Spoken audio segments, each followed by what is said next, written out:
আসসালামু আলাইকুম রহমতুল্লাহ। কেমন আছেন বন্ধুরা সবাই? আশা করি ভালো আছেন। আর ভালো থাকেন এ দোয়া সকলের জন্য করি।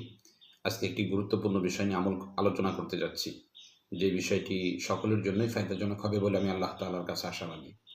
বিষয়টির পূর্বে একটি সুসংবাদ হলো 15 জুলাই থেকে শুরু হতে যাচ্ছে আমাদের তদবির শিক্ষা কোর্স। কোর্সে ভর্তি কার্যক্রম চলতেছে। যে সমস্ত বন্ধুরা ভর্তি হতে আগ্রহী তারা ডিসপ্লেতে দেওয়া নাম্বারে যোগাযোগ করে ভর্তি হয়ে যাবেন ইনশাআল্লাহ।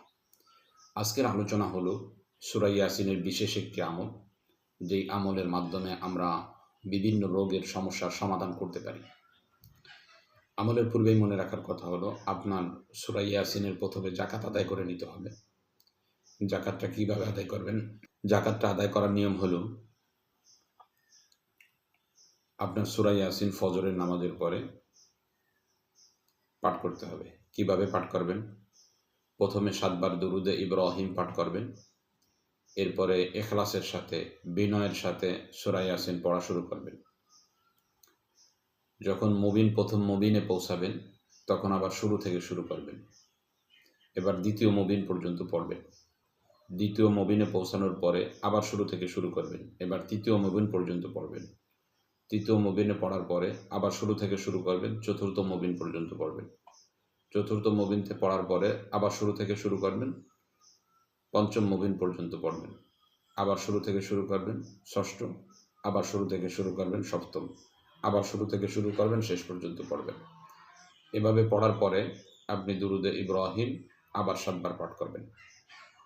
এভাবে যখন আপনি পাঠ করলেন তখন আপনি সূরা ইয়াসিনের আমিল হয়ে গেলেন। এখন এই সূরা দ্বারা আপনি বড় থেকে বড়, কঠিন থেকে কঠিন রোগের ব্যাপারে প্রয়োগ করে সমস্যার সমাধান করতে পারেন। আর একটা স্বাভাবিক পন্থা হলো জাকাত আদায়ের জন্য আপনি যদি প্রতিদিন ফজরের নামাজের পরে ইখলাসের সাথে, বিনয়ের সাথে সূরা ইয়াসিন পাঠ করতে থাকেন, তাহলেও আপনি এর আমিল বলে গণ্য হবে। তবে বাদ দেওয়া যাবে না, এটা মনে রাখতে হবে। এরপরে এটা যখন আপনার শেষ হয়ে যাবে, তো আপনি এটা কোন পন্থায় প্রয়োগ করলে ফায়দা পাবেন এবং কি কি কাজে ফায়দা পাবেন চলুন জেনে নিই।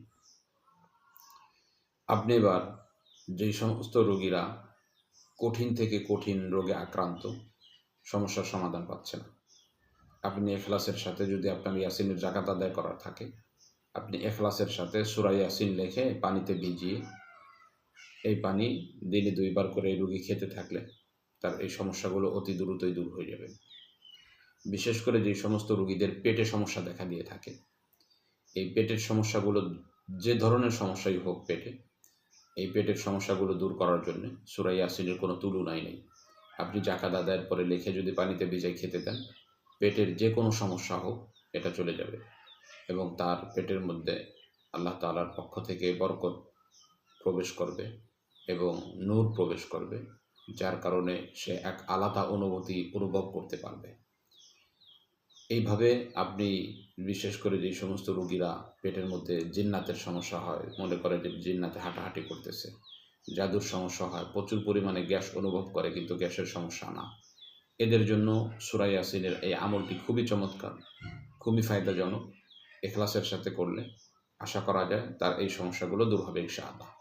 তো আজকে পর্যন্তই, দেখা হবে অন্য কোনো দিন অন্য কোনো বিষয় নিয়ে। আসসালামু আলাইকুম ওয়া রাহমাতুল্লাহ।